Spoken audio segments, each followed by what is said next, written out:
Hello everyone, welcome to concept decoder. आप सभी का कंसेप्ट डिकोडर में स्वागत है। तो हम पढ़ रहे हैं building material and this lecture is about timber. सो अभी तक हमने 2 लेक्चर टिम्बर पे कंप्लीट कर लिया है। इससे पहले वाला जो वीडियो था जिसमें हमने माइक्रो स्ट्रक्चर वगैरह डिस्कस किया था, डिफरेंट फोटोज आपको दिखाए थे, डिफरेंट क्रॉस सेक्शंस वगैरह आपको हमने डिस्कस किया था टिम्बर का। तो ये इससे पहले वाले लेक्चर वीडियो में कंप्लीट हो चुकी है।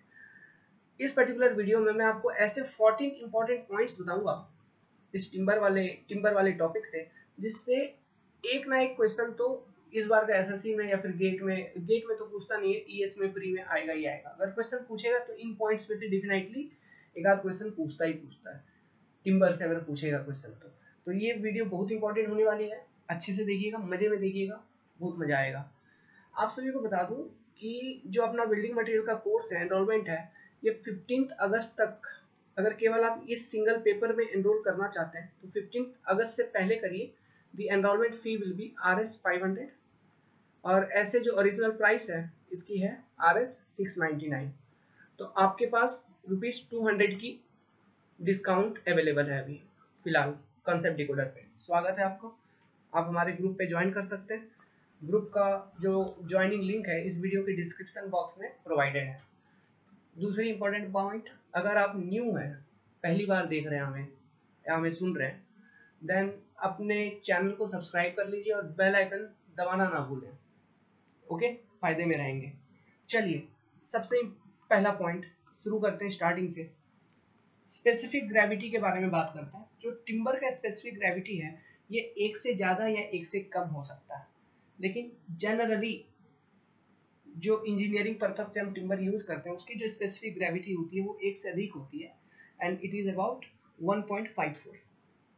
लिखिए, specific gravity of timber may less or greater than 1, may be less or greater than 1, greater than 1, but generally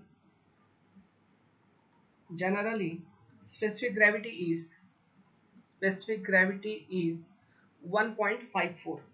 1.54 ये वैल्यू याद रखना, बहुत बार पूछ लिया है। कितना? 1.54। सेकेंड इंपॉर्टेंट पॉइंट कि आपका टिम्बर में जो मॉइस्चर होता है ना, इसका बहुत ही ज्यादा इफेक्ट होता है इसके श्रिंकेज में और इसका स्पेसिफिक वेट में। ठीक है, देखिए, परसेंटेज ऑफ स्पेसिफिक वेट मतलब weight per unit volume, percentage of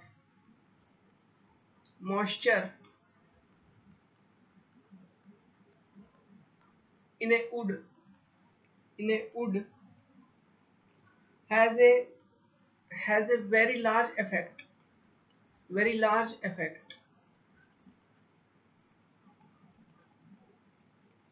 on the shrinkage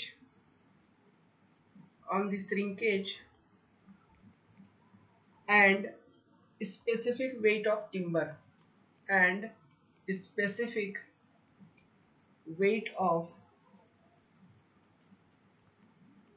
timber देखो, हर एक मटेरियल का अपना अपना एक कोड होता है, इंडियन स्टैंडर्ड स्पेसिफिकेशन होती है।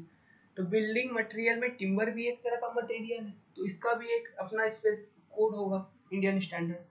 तो उस कोड में ये चीज बताई गई है कि अगर टिम्बर का आपको वेट को मेजर करना है, कोई भी स्टैंडर्ड टिम्बर है, कोई भी स्टैंडर्ड पेड़ को आपने काट दिया, साल का पेड़ काट दिया, साल मतलब समझते हैं, सखुआ, महुआ, है ना, सालगम, इक्लिप्टस, ये सारे क्या है? हार्डवुड है। ठीक है, हार्डवुड क्या होता है, सॉफ्टवुड क्या होता है, इन सब चीजों को हमने डिस्कस कर रखा है। तो और हार्डवुड का ज्यादा इंजीनियरिंग एप्लीकेशंस होती है। तो मान लो हार्डवुड, तो इसका आप वेट मेजर करना, आपको पर यूनिट वॉल्यूम वेट वगैरह निकालनी है। तो इसके लिए एक पर्टिकुलर मॉइस्चर कंटेंट प्रिस्क्राइब्ड है, और वो मॉइस्चर कंटेंट क्या है? 12% ऑफ मॉइस्चर कंटेंट। ओके, तो इंडियन, लिखिए, ये इंपॉर्टेंट पॉइंट है, एग्जाम में पूछा जाता है। Indian standard code state that, अब ये कोड कौन सी है याद रखना कोई जरूरी नहीं है। Indian standard code state that weight of timber weight of timber should be recorded recorded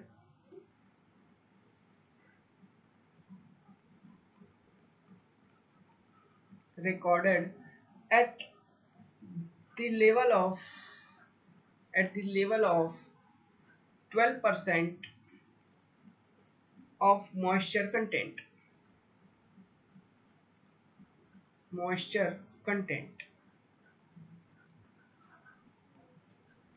next, fourth number point देखिए, जो टिम्बर है ना, आप कभी देखे हो, मतलब लकड़ी को ऐसे छोड़ दो, कोई लकड़ी काट के आपने रखा है, उसको बरसात में छोड़ दिया, वो क्या करता है, पानी को एब्जॉर्ब कर लेता है, है ना, एटमॉस्फेयर से भी एब्जॉर्ब कर लेता है, कभी कभी बरसात नहीं भी हो रही है तो फिर भी एब्जॉर्ब कर लेगा और टिम्बर आपका लकड़ी फूल जाएगा, कहते हैं ना लकड़ी फूल गया।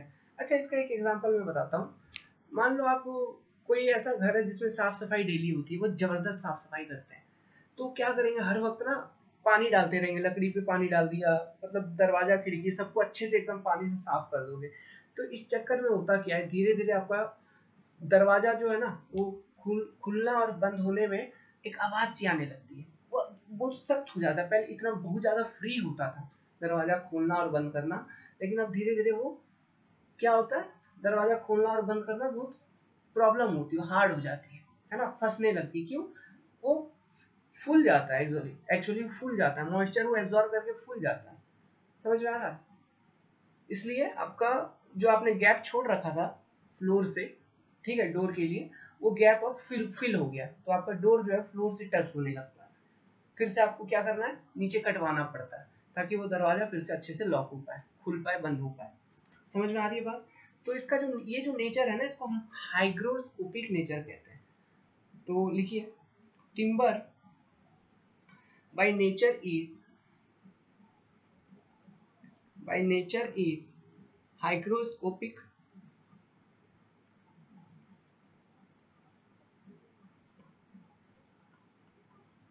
that is it absorb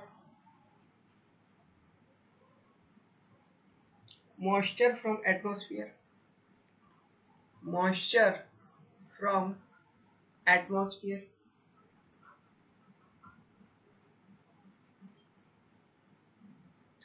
fifth important point, timber का टिम्बर जो मटेरियल है, इट इज नॉट होमोजेनस, ठीक है, ये होमोजेनस नहीं है, तो क्या है, ये एनआइसोट्रॉपिक है, ये आइसोट्रॉपिक भी नहीं है, आइसोट्रॉपिक होमोजेनस ये कुछ भी नहीं है, it is एनआइसोट्रॉपिक।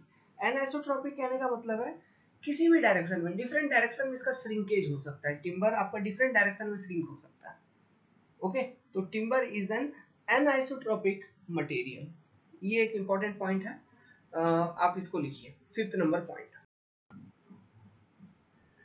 Timber is not a homogeneous material, it is an isotropic material, that is shrinkage of timber is different in different direction।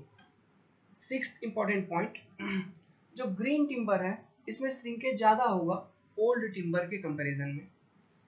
Green timber, क्योंकि इसमें मॉइस्चर कंटेंट ज्यादा होगा, इसलिए इसमें श्रिंकेज ज्यादा होगा। Green timber shrink more than old timber।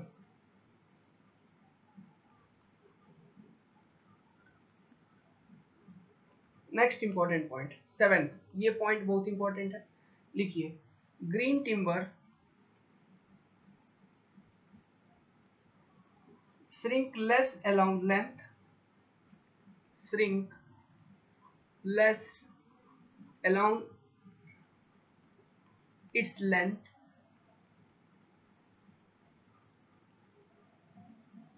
but more along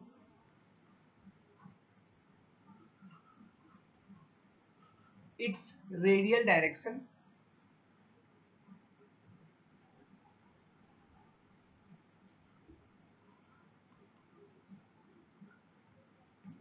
and maximum along its circumference, and maximum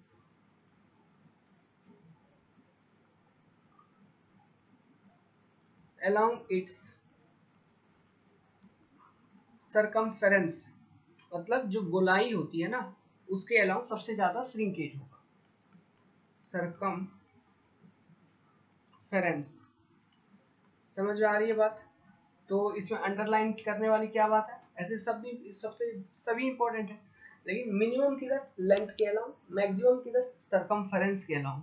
ठीक है, तो आप ऐसे लिख सकते हो ग्रीन टिम्बर के लिए, किसके लिए है, ओल्ड टिम्बर नहीं है ये क्या है, ग्रीन टिम्बर का हम बात कर रहे हैं।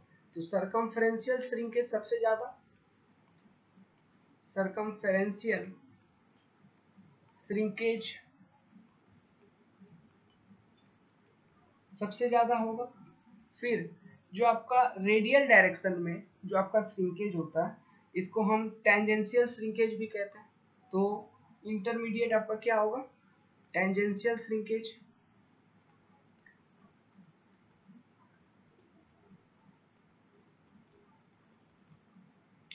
फिर सबसे कम क्या है, लेंथ के along, that is longitudinal shrinkage.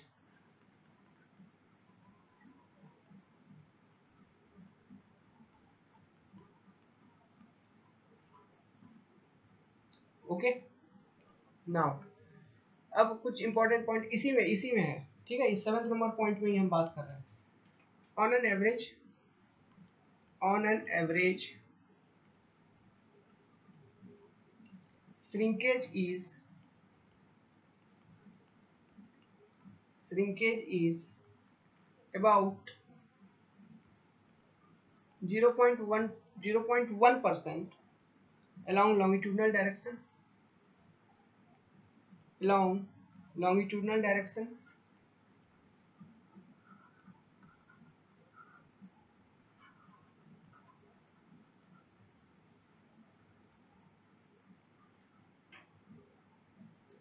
Next, 3 to 5%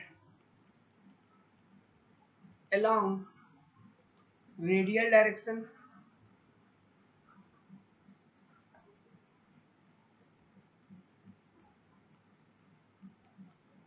10 to 15% along tangential direction, sorry along longitudinal direction, नहीं circumferential direction, circumferential direction।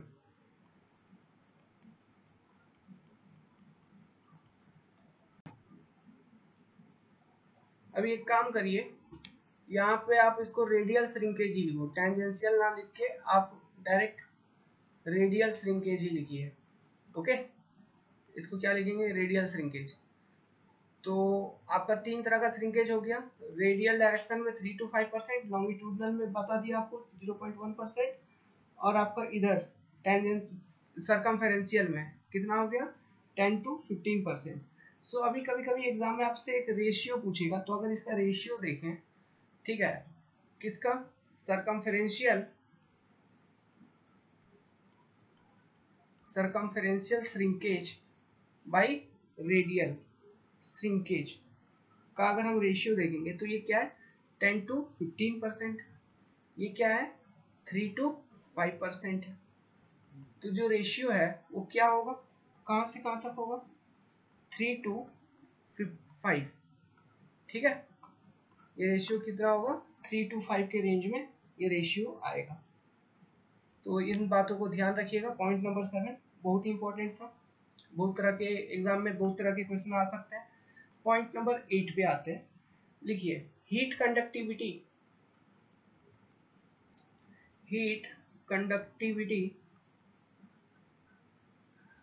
Of timber is very low. Thermal conductivity of timber is very low, इसलिए जल जाता है। Okay, सो इस बात को ध्यान रखिएगा। Next 9th important point, heat conductivity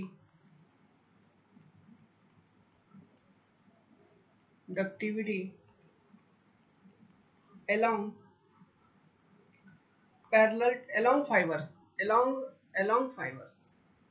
along fiber मतलब parallel to grain, parallel to grain is 1.8 times heat conductivity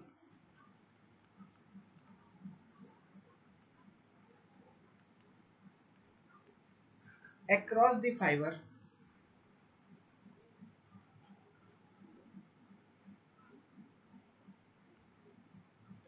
or perpendicular to grain.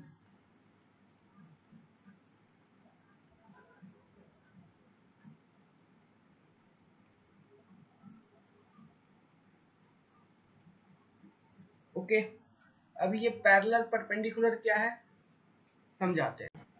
इस डायग्राम को देखिए।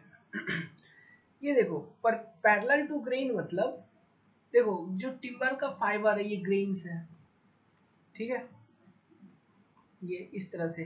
तो ये जो डायरेक्शन होगा लॉन्गिट्यूडनल डायरेक्शन लेंथ के अलॉन्ग, इसको आप कह सकते हो पैरेलल टू ग्रेन। यहाँ पे ये जो फिगर है ये तो कंप्रेशन टेस्टिंग किया गया है पैरेलल टू ग्रेन। देखो ये जो फोर्स लगाया याद इधर पैरेलल टू ग्रेन है ये फोर्स, ठीक है। अभी ये सेम फोर्स इस परपेंडिकुलर टू फाइबर्स, ये देखो यहाँ पे फाइबर्स इस तरह से दिख रहे हैं तो इसके परपेंडिकुलर में ये लगाया है, समझ में आ रहा है। तो parallel to grain and perpendicular मतलब समझ में आ रहा है, ग्रेन के पैरेलल और ग्रेन के परपेंडिकुलर। ओके ठीक है। तो किस किस पैरेलल में ज्यादा है ना परपेंडिकुलर में, सब चीज पैरेलल में ज्यादा होता है, ध्यान देना। ये वाले डायरेक्शन में सब कुछ ज्यादा होता है, पैरेलल टू ग्रेन में सब कुछ ज्यादा होता है। ओके, तो ये हमने कौन सा नंबर पॉइंट देख लिया, शायद हमने देख लिया 9th नंबर पॉइंट। अब point number 10, velocity of sound, velocity of sound in timber is high and it is about 2 to 17 times the velocity of sound in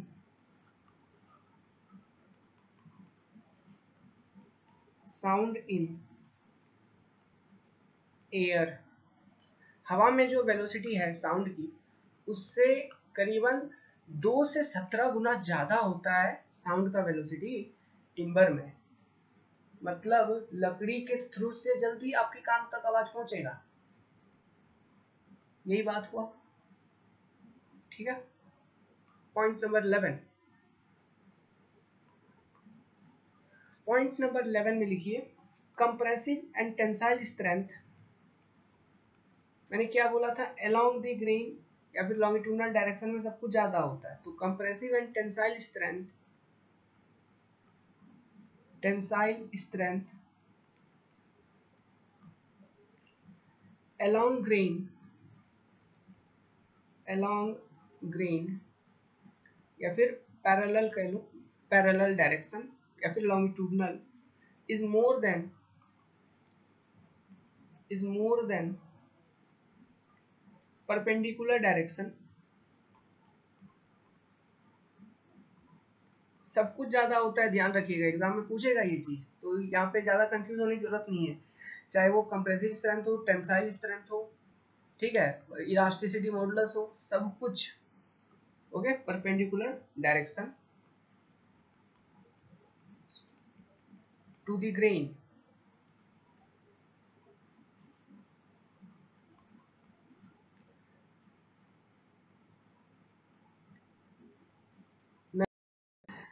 ठीक है, अभी तो देखो, तो आपका दोनों डायरेक्शन में यहाँ पे आप कंप्रेसिव स्ट्रेंथ निकाल सकते हो, parallel to grain compressive strength निकाल सकते हैं और perpendicular to grain compressive strength निकाल सकते हैं।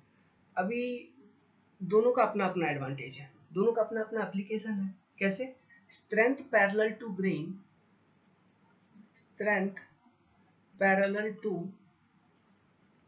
ग्रेन का अगर मैं बात करूं, मतलब जैसे कि ये खड़ा है आपका लकड़ी और आप इस पे इस तरह से लोड लगा रहे हो, तब जाकर आपका क्या मिलेगा, स्ट्रेंथ पैरेलल टू ग्रेन का यूज होगा। तो ये किस केसेस में यूज होगा, जैसे कि कॉलम के केस में, प्रॉप के केस में, पोस्ट के केस में, ओके एक्सेट्रा। ऐसे कंडीशन में इस चीज की टेस्टिंग हो जाएगी। Second, strength perpendicular to grain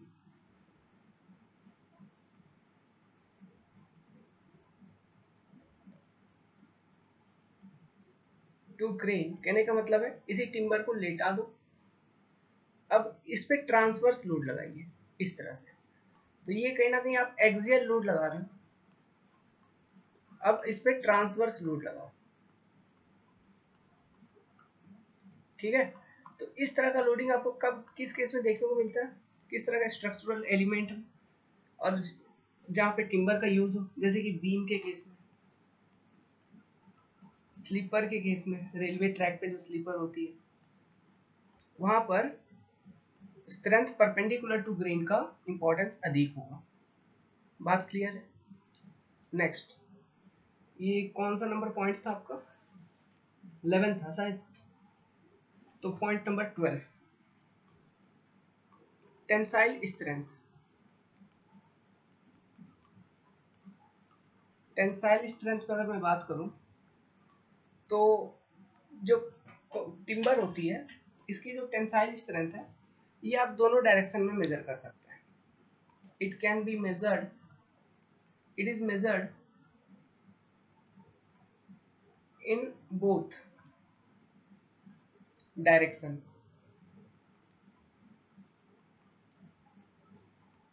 okay, अब ये बोथ डायरेक्शन मतलब लिख लो यहाँ पे, parallel to grain, parallel to grain, perpendicular to grain, perpendicular to grain, ठीक है। अभी जो टिम्बर का टेंसाइल स्ट्रेंथ है ये पैरेलल टू ग्रेन ज्यादा होता है, ओके। देखो पैरेलल टू ग्रेन लगभग सब कुछ ज्यादा होता है केवल शियर स्ट्रेंथ को छोड़ के, सब कुछ ज्यादा होता है पैरेलल टू ग्रेन केवल शियर स्ट्रेंथ को छोड़ के, ठीक है। लिखिए, टेंसाइल स्ट्रेंथ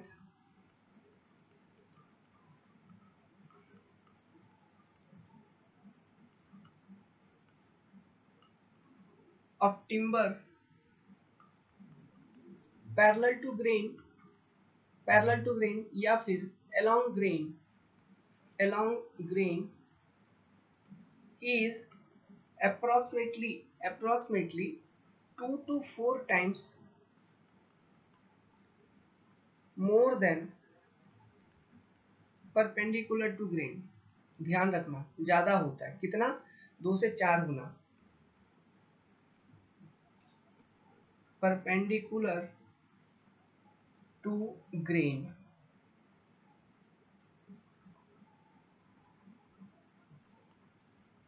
ओके।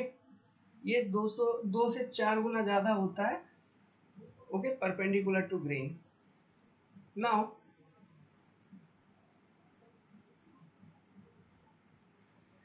टिम्बर को देखो, इसका टेंसाइल स्ट्रेंथ ज्यादा है, इसका टेंसाइल स्ट्रेंथ ज्यादा होता है, टिम्बर का डिफरेंट स्ट्रेंथ होती है, shear strength, compressive strength, bending strength, tensile strength, इन सभी में से इसका सबसे ज्यादा होता है tensile strength. Bending, shear, bending, compression और टेंसाइल में अगर कंपेयर करें तो सबसे ज्यादा टेंसाइल स्ट्रेंथ होती है, लेकिन इसको as a tension member generally use नहीं किया जाता, रेयर यूज है इसका, ठीक है। इतना ज्यादा अधिकतम मतलब जनरल यूज नहीं, रेयर यूज है, ओके। नाउ, और बेंडिंग का जो इफेक्ट है ये मतलब इसका बेंडिंग स्ट्रेंथ इसका कहाँ पे काम आएगा, बीम्स में, स्लैब में, ट्रस में, वहां पे आपको इसका बेंडिंग स्ट्रेंथ देखने को मिलेगा। तो ये था आपका पॉइंट नंबर 12। आप एक कर्व बनाओ ये जो स्ट्रेंथ वाला बात हमने आपको बोला अभी, तो स्ट्रेस स्ट्रेन अगर रिलेशनशिप हम देखेंगे, जो इंपॉर्टेंट है मैं केवल आपको वही चीज बताऊंगा। ये डायग्राम कभी कभी पूछ लेता है एग्जाम में, तो ध्यान देना, ये टेंसाइल बिहेवियर, फिर ये बेंडिंग बिहेवियर, फिर ये कंप्रेसिव बिहेवियर। मतलब कंप्रेसिव लोड भी ये कम लेगा, स्ट्रेन भी कम होगी। टेंसाइल लोड ज्यादा लेगा, स्ट्रेन भी ज्यादा होगा। बेंडिंग में लोड भी ले सकता, मतलब इंटरमीडिएट है इन दोनों के बीच का। ठीक है, ये डायग्राम आप याद रखिएगा। नाउ पॉइंट नंबर 13 अगर हम बात करें तो हम बात करेंगे मॉडुलस ऑफ इलास्टिसिटी के बारे में। तो जो टिम्बर का मॉडुलस ऑफ इलास्टिसिटी होगा, modulus of elasticity of timber, city of timber generally lie between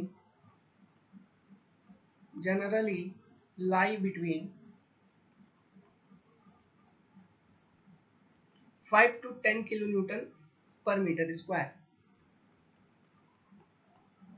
ध्यान रखने वाली बात है। Point number 14, modulus of elasticity along the grain ज्यादा होगा, मतलब लॉन्गिट्यूडनल डायरेक्शन में ज्यादा होगा as compare to perpendicular to grain. और ये कितना, 1 से 2 गुना ज्यादा होता है लगभग। इस पॉइंट को भी याद रखिएगा। Modulus of elasticity of timber along the grain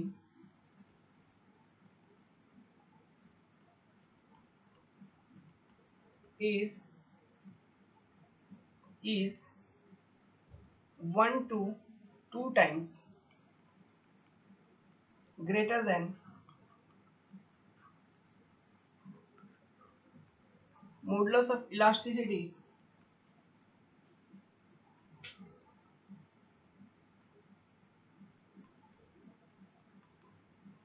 perpendicular to grain।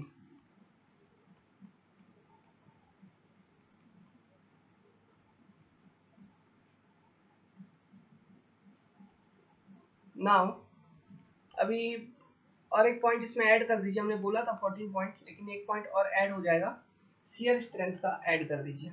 Shear strength,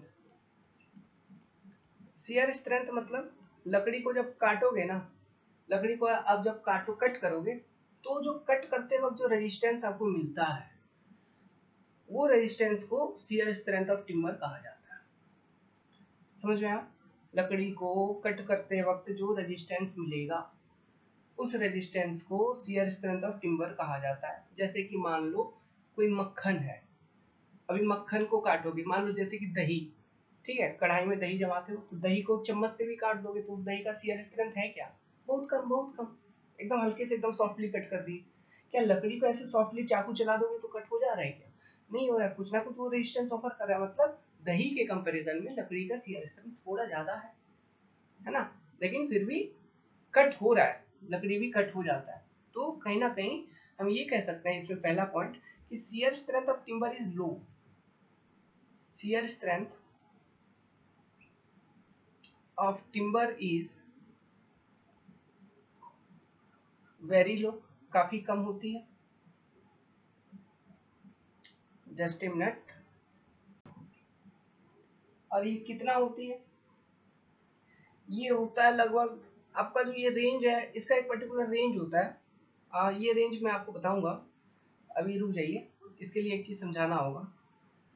दूसरी बात सुनिए, जो आपका टिम्बर है, देखो मान लो ये आपका लकड़ी है, ठीक है, आप इस तरह से बीचों बीच काटना, इसको ज्यादा आसानी है। मतलब ऊपर से ऐसे कुल्हाड़ी मारोगे और इस तरह से बीचों बीच काटना, मतलब along the fibre, along the grain cut करना ज्यादा आसान होगा। ऐसे मार दिया बीच में एक कुल्हाड़ी, वो 2 हिस्सों में ये बट गया, ये एक हिस्सा बट गया, ये एक हिस्सा हो गया। लेकिन इस तरह से काटना परपेंडिकुलर, ये क्या होगा, इस तरह से काटोगे, दो हिस्से में बताओगे, इस तरह से लॉन्गिट्यूडनल डायरेक्शन में 2 हिस्से कट करोगे, मतलब अलोंग ग्रेन वाली बात आएगी। और परपेंडिकुलर डायरेक्शन में कट करोगे तो ये परपेंडिकुलर वाली बात आएगी।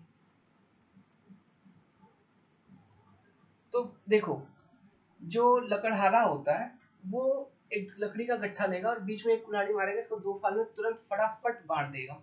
लेकिन इस तरह से 2 फाल में काटना है तो वो बहुत समय तक कट करते रहता है। मतलब परपेंडिकुलर टू ग्रेन जो आपका शियर स्ट्रेंथ मिलेगा, शियर स्ट्रेंथ ये आपको ज्यादा मिलेगा as compare to along the grain. समझ में आया? और ये अलोंग द ग्रेन जो भी शियर स्ट्रेंथ है, ठीक है, अलोंग द ग्रेन जो भी शियर स्ट्रेंथ है उससे उससे 3 से 4 गुना, 3 to 4 टाइम्स ज्यादा होगा परपेंडिकुलर टू ग्रेन में। बात क्लियर? और जो शियर स्ट्रेंथ जनरली होता है अलोंग द ग्रेन, ओके, ये होती है 6.5 to 14.5 न्यूटन पर mm स्क्वायर तक होती है along the fibre, along the fibre. तो अभी ये स्टेटमेंट आपका कंप्लीट हो गया कि shear strength of timber is very low, 6.5 to 14.5 Newton पर mm square along the fibre. अभी अलोंग द फाइबर और परपेंडिकुलर टू फाइबर कट करना फीलिंग आ रहा है, और तो परपेंडिकुलर टू फाइबर कितना गुना ज्यादा होगा? 3 से 4 गुना ज्यादा होगा। ओके, नाउ ये जो टिम्बर का शियर स्ट्रेंथ है ये किसी एक चीज पे डिपेंड करता है। ये किस चीज पे डिपेंड करता है? देखो, आपका टिम्बर का जो फाइबर है टिम्बर का जो फाइबर है मतलब लकड़ी का रेशा, लकड़ी का जो रेशा है वो, कोई एक लकड़ी का रेशा वो दूसरी लकड़ी के रेशे से चिपका हुआ होता है ना, तो वो ऐसे ही थोड़े ना चिपका हुआ होता है। चिपकने के लिए गम हमेशा किसी तरह का ग्लू, किसी तरह का गम जैसा चाहिए होगा जो एक बॉन्ड बनाएगा, तो उस गम को कहा जाता है लिग्निन, लिग्निन। ठीक है, तो ये लिग्निन एक तरह का फ्लूइड है, एडहेसिव फ्लूइड, जो डिफरेंट टिम्बर के डिफरेंट फाइबर्स को, डिफरेंट रेशे को एक दूसरे से चिपकाता है। अभी ये जितना ज्यादा अच्छे से चिपका पाएगा उतना ज्यादा आपका शियर स्ट्रेंथ होगा, जितना कम अच्छे से चिपका पाएगा उतना कम शियर स्ट्रेंथ होगा। समझ में आ रहा है? तो लिखिए इस पॉइंट को, shear strength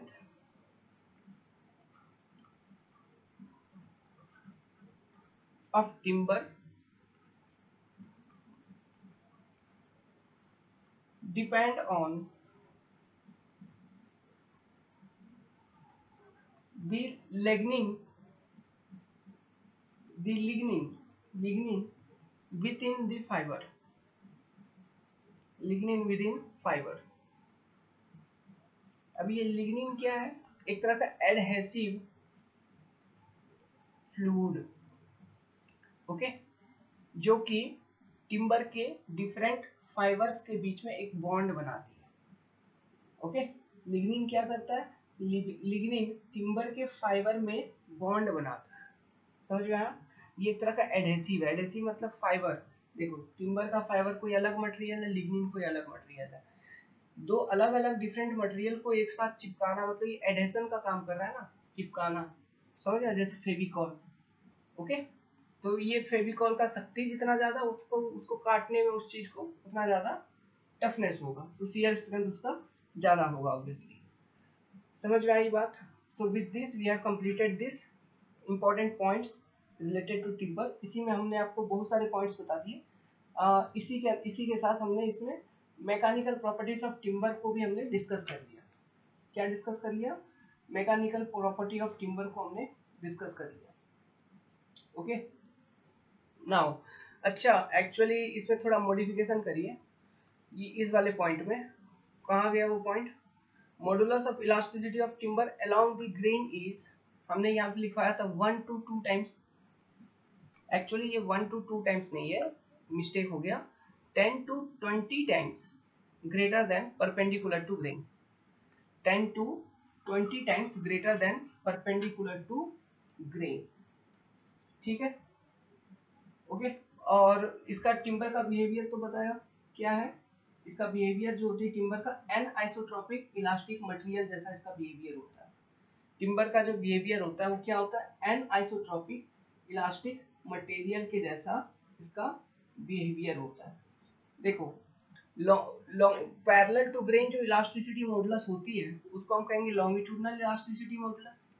perpendicular to grain जो इलास्टिसिटी मॉडुलस होती है उसको कहेंगे ट्रांसवर्स इलास्टिसिटी मॉडुलस। ठीक है, उसको क्या कहेंगे, ट्रांसवर्स इलास्टिसिटी मॉडुलस। नाउ आपका बस इन सब बातों को ध्यान रखना। अभी एग्जाम में मान लो क्वेश्चन आता है एक शॉर्ट नोट्स कि मैकेनिकल प्रॉपर्टी ऑफ टिम्बर के बारे में आप डिस्कशन करो। तो मैकेनिकल प्रॉपर्टी ऑफ टिम्बर में आप क्या क्या लिखोगे, देखिए आप सबसे पहले लिखना इसका स्ट्रेंथ के बारे में लिखना। सबसे पहले ऐसे लिखना कि generally timber behave as a anisotropic elastic material. ठीक है, टिम्बर का बिहेवियर क्या है, एनआइसोट्रॉपिक। इस टर्म को याद रखिएगा, एग्जाम में पूछेगा। इलास्टिक मटेरियल, ये आपका टिम्बर का बिहेवियर होता है। फिर इसके बाद क्या लिखोगे, स्ट्रेंथ वगैरह लिखोगे। कौन कौन सा, पहला लिखोगे कंप्रेसिव स्ट्रेंथ, दूसरा टेंसाइल लिखना, फिर आप शियर का लिख देना, यही तो हमने बताया आपको, एक शियर बताया है। फिर वो कर्व बना देना आप, ठीक है, टेंसाइल वाला, बेंडिंग वाला, शियर वाला और ये सॉरी कंप्रेशन वाला, ये कर्व बना दोगे। और क्या ऐड कर दोगे, मॉडुलस ऑफ इलास्टिसिटी का एक ऐड कर देना, ये ऐड कर देना। ध्यान रहे मॉडुलस ऑफ इलास्टिसिटी जब लिखोगे ये तो लिखोगे modulus of elasticity parallel to grain, perpendicular to grain, उसका रेंज वगैरह लिखोगे, इन सब चीजों को लिखेंगे आप।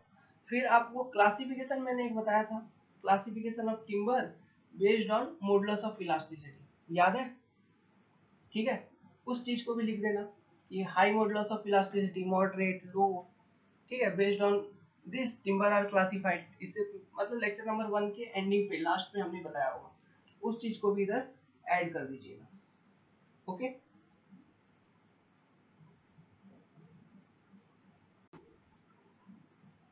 और एक तरह का स्ट्रेंथ होता है, ये मैकेनिकल प्रॉपर्टी में अगर पूछेगा तो उसको भी ऐड कर दीजिएगा।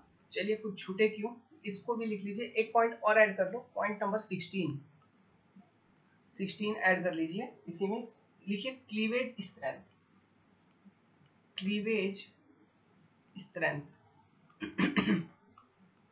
देखो क्लीवेज स्ट्रेंथ या फिर और इसको स्प्लिटिंग स्ट्रेंथ भी कहा जाता है, स्प्लिटिंग स्ट्रेंथ।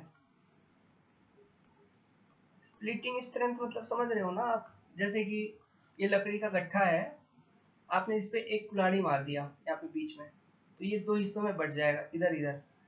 तो अगर स्प्लिटिंग स्ट्रेंथ ज्यादा है, ठीक है, स्प्लिटिंग स्ट्रेंथ अगर ज्यादा है तो आपका क्या होगा, ये दो हिस्सों में जल्दी नहीं बटेगा। समझ में आ रहा है, तो स्प्लिटिंग स्ट्रेंथ हमको निकालना क्यों आवश्यकता पड़ती है, निकालने की इंपॉर्टेंस क्या है। देखो मान लो ये लकड़ी है, आप इस पे काटी कर रहे हो, काटी मार रहे हो, या फिर स्क्रू, लकड़ी में स्क्रू डाल रहे हो, तो मान लो वो कांटी डालने के कारण, नेलिंग करने के कारण, या फिर स्क्रू इंसर्ट करने के कारण अगर वो दो हिस्सों में बट गया तो फिर क्या वो लकड़ी यूज का है, कोई नहीं, यूज नहीं है, उसका कोई मतलब नहीं है।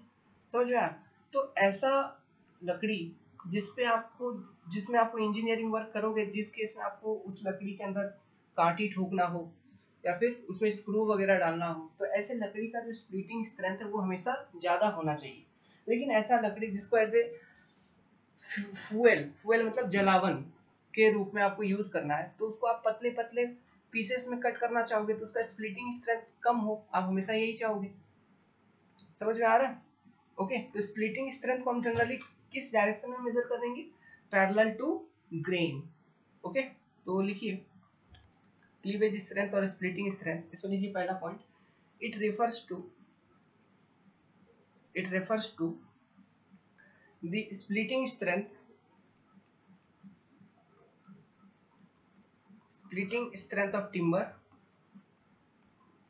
strength of timber and measured parallel to grain,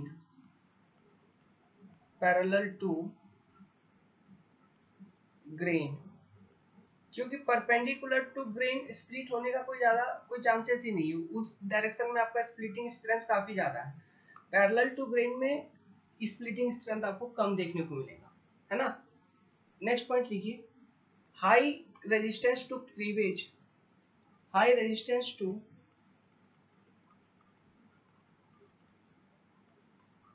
splitting, ऐसे लिखिए, splitting is important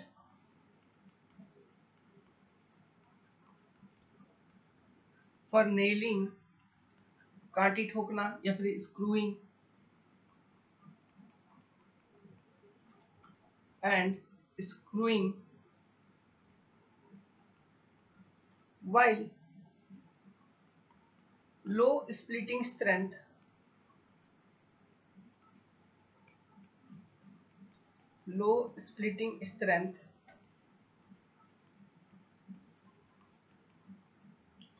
is important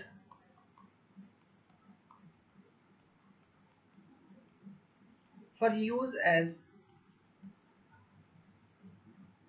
firewood, मतलब ऐसे जलावन। ओके, तो with this we have completed this topic. ये भी पॉइंट आप ऐड कर देना इन द मैकेनिकल स्ट्रेंथ या फिर mechanical parameters of the timber में, इस पॉइंट को भी आप ऐड कर दीजिएगा। इसके बाद हम आगे पढ़ेंगे, बहुत इंपॉर्टेंट टॉपिक्स है। अभी तो टिम्बर स्टार्ट ही किया है, जस्ट इंट्रोड्यूस किया हमने टिम्बर को इन 3 लेक्चर में। अभी हम देखेंगे सबसे बड़ा टॉपिक एक देखेंगे, प्रोसेसिंग ऑफ टिम्बर। ओके, मतलब कंप्लीट प्रोसेस क्या है स्टार्टिंग से लेके एंडिंग तक, मतलब पेड़ को काटने से लेके टिम्बर बना के उसको कमर्शियल साइज में कन्वर्ट करने के बाद उसको प्रिजर्व करके रखने तक का जो कंप्लीट प्रोसेस है उसके बारे में स्टडी करेंगे। प्रोसेसिंग ऑफ टिम्बर ये एक बहुत बड़ी टॉपिक है अपने आप में। फिर इनको स्टडी करने के बाद हम थोड़ा देखेंगे टिम्बर में कितने तरह के डिफेक्ट्स हो सकते हैं। Okay, defects in timber, defects different कारणों से हो सकता है, नेचुरल फोर्सेस के कारण डिफेक्ट्स हो सकते हैं टिम्बर में। ओके, फिर आपका बैक्टीरिया, फंगाई, इन सब चीजों के कारण हो सकता है। सीजनिंग एक होती है, seasoning process, seasoning of timber के कारण डिफेक्ट हो सकती है ना। डिके ऑफ टिम्बर, टिम्बर किस तरह से गल सकता है, डिके हो सकता है, इसके बारे में देखेंगे।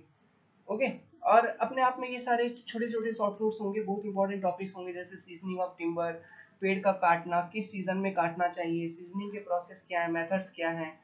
अब पेड़ को मान लो कमर्शियल साइज में काटने के बाद टिम्बर को कमर्शियल साइज में कन्वर्ट करना है, तो कन्वर्सन का प्रोसेस क्या है, प्रोसेस ऑफ सॉइंग, कौन कौन सा इक्विपमेंट यूज करते हैं, सब चीजें पढ़नी है हमको।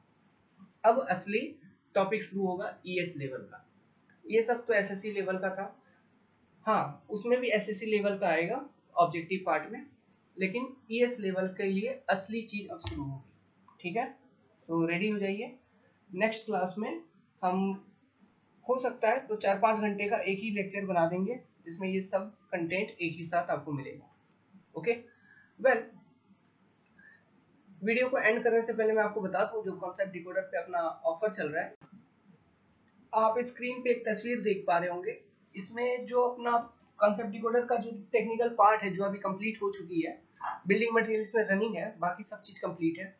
तो ये जो टेक्निकल पार्ट है ये आपको 3100 में मिल जाएगा, ये 5 पेपर। ओके, अब इसमें क्या है, मान लो कि अगर आप गेट या फिर ईएससी के लिए प्रिपेयर कर रहे हैं तो इन टेक्निकल पैकेज को अगर लेते हैं 3100 में, इसके साथ आपको मैथ के लेक्चर फ्री मिलेंगे। मान लो अगर आप एसएससी जेई के लिए प्रिपेयर कर रहे हो तो इन टेक्निकल पेपर के साथ आपको रीजनिंग के लेक्चर फ्री मिलेंगे। समझ में आई बात? नाउ एसएससी जेई के लिए आपका नॉन टेक में और एक सेक्शन हमारे पास अवेलेबल है, बेसिक साइंस या फिर जनरल साइंस जिसे कहते हो, फिजिक्स केमिस्ट्री बायो का पार्ट। इसके लिए आपको अलग से 600 पे करना होगा, तो आपका जो पैकेज हो जाएगा 3800 का पैकेज हो जाएगा इन 5 टेक्निकल पेपर के साथ। ये पेड है, बाकी हमने यूट्यूब पे डाल रखा है फ्री में, इनकी भी प्लेलिस्ट आपको उपलब्ध करा दी जाएगी। जो फ्री पैकेज है उसका भी प्लेलिस्ट आपको उपलब्ध करा दिया जाएगा ना, और जो बाकी के टेक्निकल पेपर है वो आने वाले समय में अपने चैनल पे अवेलेबल करा दी जाएगी। हाईवे, हाइड्रोलॉजी, सीपीएम पट, ये 3 टेक्निकल पेपर अपलोड की जाएगी and this will be in paid mode. और इनकी जो एनरोलमेंट फी होगी मैं आपको अभी से बता दूं, इट विल बी RS 1500। तो आप इनको अभी ले लीजिए, फिर ये जब उपलब्ध होंगे आप उस वक्त इन पैकेज में आप एनरोल कर सकते हैं। लेट्स सपोज कि इन टेक्निकल पेपर में से आप किसी टेक्निकल पेपर में एनरोल कर रखें, तो इस ऑफर के तहत जो आपका survey, building material and design of steel structure है, इनकी जो एनरोलमेंट फी है वो होगी RS500। मतलब अगर मान लो ये तीनों पेपर आप एक साथ लेना चाहते हो तो 1500 रुपीज। और लेट सपोज कि आपको लेनी है स्ट्रक्चर एंड एनवायरनमेंट, तो इसकी जो एनरोलमेंट फी है it is 800 each. Means RS1600 में आपको स्ट्रक्चर एनवायरो मिल जाएगा। इस तरह से इसका प्राइस डिस्ट्रीब्यूशन की गई है और कंप्लीट पैकेज आपको 3100 रुपीज में अवेलेबल होगी। अगर आप कोई भी पैकेज ले चुके हैं, इसमें से स्ट्रक्चर ले चुका है, एनवायरो ले चुका है, आप अगर और बाकी में एनरोल करना चाहते हैं तो आप ऐसे कर सकते हो। एनरोल करने के लिए आप हमें कॉन्टैक्ट करिए 7008420353 पर। And this offer is valid up to 15 August. उसके बाद जो नॉर्मल प्राइस है वो अपडेट की जाएगी। स्ट्रक्चर की 1000 रुपीज, एनवायरो की 1300 रुपीज, स्टील की 700, सर्वे की 700, बिल्डिंग मटेरियल की 700। Thank you very much. आप अपने साथ शेयर करिए, अपने दोस्तों में शेयर करिए, कंसेप्ट डिकोडर पे आइए, जुड़िए, सपोर्ट करिए, हमें भी खुशी होगी एंड हमें भी प्रोत्साहन मिलेगा ताकि हम ऐसे ही बेहतरीन कंटेंट आप तक पहुंचा पाए। अगर आप हमें पहली बार देख रहे हैं, पहली बार इस वीडियो को देखा है आपने और कोई वीडियो नहीं देखा है, तो चैनल को सब्सक्राइब कर लीजिए, बेल आइकन दबा दीजिए, मजा आ जाएगा। Good luck, have a nice day.